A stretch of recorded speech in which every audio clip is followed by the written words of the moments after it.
So here's the problem. Years ago, life insurance professionals would receive in-depth sales training, not only showing different life insurance products and how they work, but the advanced planning concepts that bring in the 5, 6, and 7-figure commission checks. Fast forward to today, and those types of training programs are almost non-existent. To solve the problem of inefficient marketing efforts and advisors stumbling around trying to understand how to do business in the advanced markets, Trained Advisor leads the way in showing top-level producers how to acquire, identify, present, and close advanced life insurance cases. Welcome to the weekly 10-minute concept training with Trained Advisor.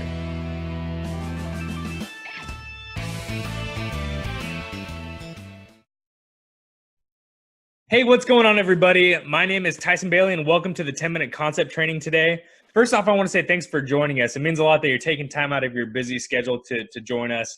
If you've been on with us before, you know that the 4 things that we really target are to help you acquire, identify, present, and close more advanced life insurance cases.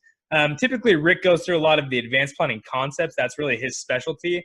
And then we'll mix in a lot of the marketing messages as well. So today I'm going to be going through the power of pre-framing and really talking about what that is, why it's important, and why you should integrate that with your marketing and your sales techniques that you're using. So I love Disneyland. I actually recently just got back from a trip from Disneyland, and a lot of the trainings that I go through, I'll use Disney as a comparison, as an analogy for a lot of the concepts that I teach, just because Disney has done such a good job at really mastering those marketing and sales techniques. And so one of the things that I'll talk about a lot is on the screen right now, you're seeing what's called Main Street.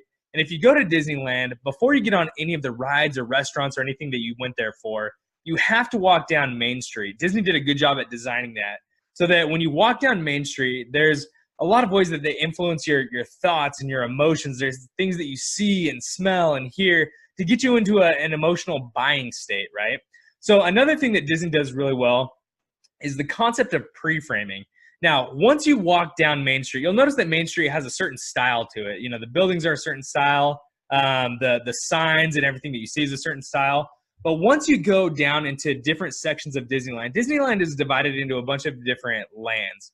They're themed lands. So you have see the castle in the background. That's where they have Fantasyland, which is for like the kid rides. They've got Tomorrowland, which is more of the futuristic rides. And then for what you're seeing on the screen right now, this is the entrance to Adventureland. It's the first one that you go to after you walk down Main Street, head off to the left.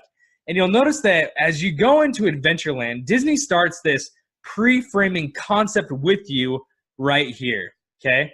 So instead of the style of buildings and signs that you saw on Main Street, you'll notice that everything is starting to be more of an adventure theme. It's more, you have the tiki hut off to the left. You've got, it almost looks like you're walking into a jungle, right? And so they start that pre-framing concept there. And then before you get onto any of the rides, they take that pre-framing concept even further. So you're seeing on the screen right now is a ride called Jungle Cruise. It's pretty self-explanatory, right? You're going on a cruise through the jungle. And before you get on that ride, you walk through this building into the line. And instead of having like a normal line with like chain, you're walking with like the chains on the side and whatnot, you walk into this building that, it's made out of wood and bamboo, and you're walking past all of these different these scenes that are set up. Like you'll see in the top right, there's an old school radio. There's a map of where you're going to go, almost like where you would be if you were actually going on a real adventure there. So you're starting to get into this emotional state before you even get on the ride, almost that it's real, right? You're starting to get into a certain frame of mind. And so by the time you get on the actual ride, you know that everything's fake. I mean, it's not a question of whether or not that elephant bobbing in and out of the water is real or not, but Disney has done such a good job pre-framing you for this ride that it's a more satisfying experience. It's a way to get you emotionally invested in the ride almost, so that you're satisfied and that you want to keep going back for more, right? So there's another ride that's in Adventureland. I'll give you one more example. That you go through the same gate to get there. And then this is for Indiana Jones. So again, instead of just walking straight on the ride, Disney takes you through in the line. You're going around like these Jeeps and these Humvees, and Like you'll see they've even got like the barrels for like their gasoline. You're walking into the ruins. There's you see like all the tools that they're using for the excavation, for the archaeological studies that they're doing. I mean, so you really are getting pre-framed for the actual ride, so that by the time you get on there, it's that immersive experience. Like, I mean, so in the bottom left-hand corner, you'll see a snake, and not to spoil this for too many of you if you haven't been on the ride, but that snake's not real, right? But it's still an enjoyable experience because you have been pre-framed for that ride. And one of the first times that I noticed this without really understanding why was I grew up going to Disneyland, and I really enjoyed it. I was very fortunate, and I'd been to Disneyland a few times. Then I ended up going to, it was a bigger fair or carnival or something like that. And I remember getting in line for a roller coaster, and it was actually a pretty good ride. They had a loop inside of there. And if you look at the ride itself, they did a good job with it. It was more of a thrill ride. But I went and stood in line, and I went on the ride and got off, and it was fun, but it wasn't as fun as what I had experienced at Disneyland. And I couldn't really figure out why until I really understood that it's because Disney allows you to become immersed in their environment, and you're pre-framed for the ride. Another time that I realized this was Disney came out with a fast pass system for their rides. A handful of rides in Disneyland, what you do is you go and you scan your ticket, your park ticket, and in return you get a ticket that says to come back to the ride in a certain time frame. And if you do, you can bypass the regular lines that sometimes you're waiting in line for half an hour. I've seen 2, 3, 4 hour waits for rides, and you get to stand in a separate line that's typically a lot shorter and doesn't take you through the actual line that most people have to go through, which is great, right? Because you get to ride more rides, you get on the ride faster. But I noticed that even doing that, the ride wasn't as fulfilling for me as when I had to go through the actual line. And the reason for that was because I wasn't being pre-framed as much or as well for the actual ride. So now let's shift this over, and we're going to talk about how to use pre-framing in your marketing, all right? So one of the biggest mistakes that I see people make with digital marketing, and I'm talking about email, social media, even text messaging, is they're trying to sell too fast without taking the time to pre-frame their prospects and get them into the right emotional state to increase their likelihood of making a sale, or to getting their client to that decision point where they're in that emotional state to say yes to the concept that you're trying to sell. So pre-framing, step one, is you have to choose the platform that you're going to market on, right? For this example, there's a platform that I really like to use, and most of you know what that is. But whether you're using this or not, I would highly recommend to look at where you're marketing. So go where your clients are.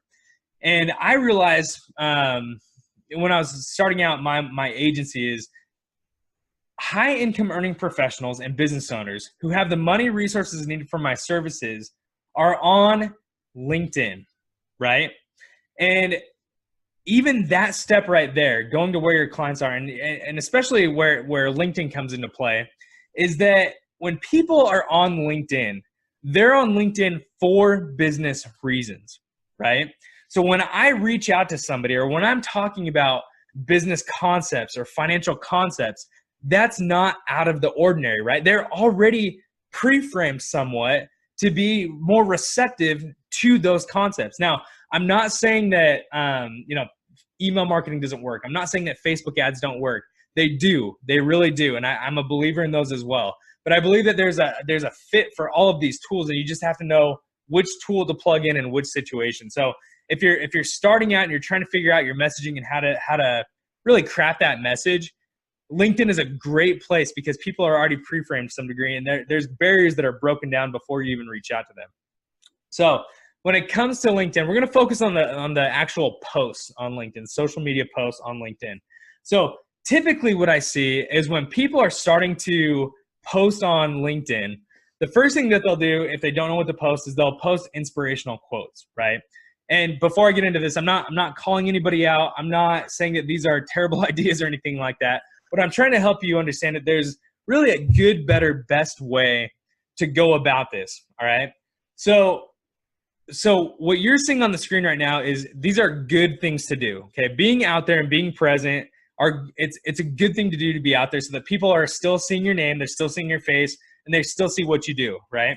So the problem is that there's a better way to do it, all right? So they'll post inspirational quotes. The next thing they'll do is, if they're being more direct, they'll say, you need blank, right? You need life insurance. Call me at my number to discuss your options. Or they'll say, I'm doing blank. I came out with this new program. Let me know if you're interested. And then the last thing they'll do is this is almost like a default option, is they'll say, oh, hey, here's an interesting article by CNN or Fox News or USA Today. And you can click on the link to learn more, all right? Now, there's a couple of different problems with that. I'm not going to go into all of them. But really, you're not pre-framing people to buy from you. You're promoting a big news company's article, right? Which can give people a lot of good information, but they can't really buy from you in that circumstance. They have to go backtrack, find you, reach out to you, figure out how to contact you. So anyway, these are the I would say like the fallback options that people go to. Now, I'll show you a good example of where we were successful with one of our social media posts, right?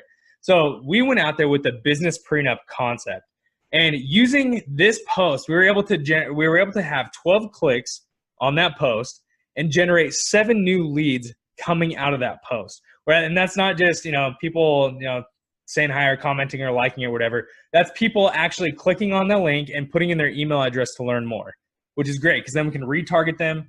We can keep marketing to them. That's people digitally raising their hand to say that they're interested, right?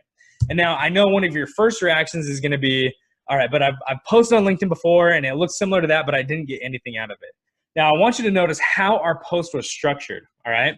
So the first thing we had an image to grab attention, okay? When you're on social media, you're competing with millions of other profiles, right? You have millions of other people that post on there. LinkedIn has over 500 million users. Now, you typically don't have that many connections, so your chances are better. But the point is that there are still a lot of other posts and people out there that you're competing with. So you have to get attention. And I like using images and videos for that, all right? So the next thing we did is on there, we had an attention-grabbing question. We said, does your business have a prenup? Now, a lot of people know what a prenup is, but they don't really know what a business prenup is, right? So it's a little bit different, gets them to pause and think. And now here's where we start going into even more of the pre-framing. Notice this first line that we have on here to start bringing out their emotions. It says, some of the hardest words to hear from new business owner clients that come to me in a crisis are, I didn't even know that was an option. So that's what gives them really that fear of missing out. That starts making them wonder, like, oh man, am I going to be in that crisis? Is there a valuable tool that I need to be taking advantage of? And then the next thing that we have in there are links that allow prospects to engage, where they can go to learn more, where they can go to contact us directly, and those links are trackable. Very, very important. And in follow-up trainings, I'll go into each of these different aspects and how to set them up and stuff like that. But this is all part of a 7-point pre-post checklist that we use before every single social media post to maximize results. So there's a way that you can go about this to increase your likelihood of getting good results. So I know we moved through this really, really fast, and I want to be respectful of your time. We call this a 10-minute concept call, and I want to try to keep it that way as much as possible. But think about how you can use pre-framing with the marketing efforts that you're using, whether that's social media posts, social media messages. Messages are very, very important. It's a very crucial part of the process. Emails, text, phone calls, and even in your sales, there's ways that you can use pre-framing. So be conscious of that and try to find out or figure out how you can use that in your specific processes that you use. So again, I know we went through that really fast. If you have any questions, please feel free to reach out to me. My email is tyson@trainedadvisor.com. And if you email me with questions, I will do my best to reach back out to you and answer those questions. I get a lot of emails, so I apologize if it takes me a little bit longer than I would like. But anyway, thanks again for joining us, and I hope to talk to you guys soon. Hey, that was some pretty good stuff, right? Do you want to take a deeper dive into how we're leveraging social media to increase the efficiency of marketing efforts for life insurance advisors? We've been working hard behind the scenes to put together a training that gives a closer look at both the tools and strategies we're using every single day. Go to linktoelite.com and get registered so you can be the first to know once that training goes live. Again, that's link2elite.com.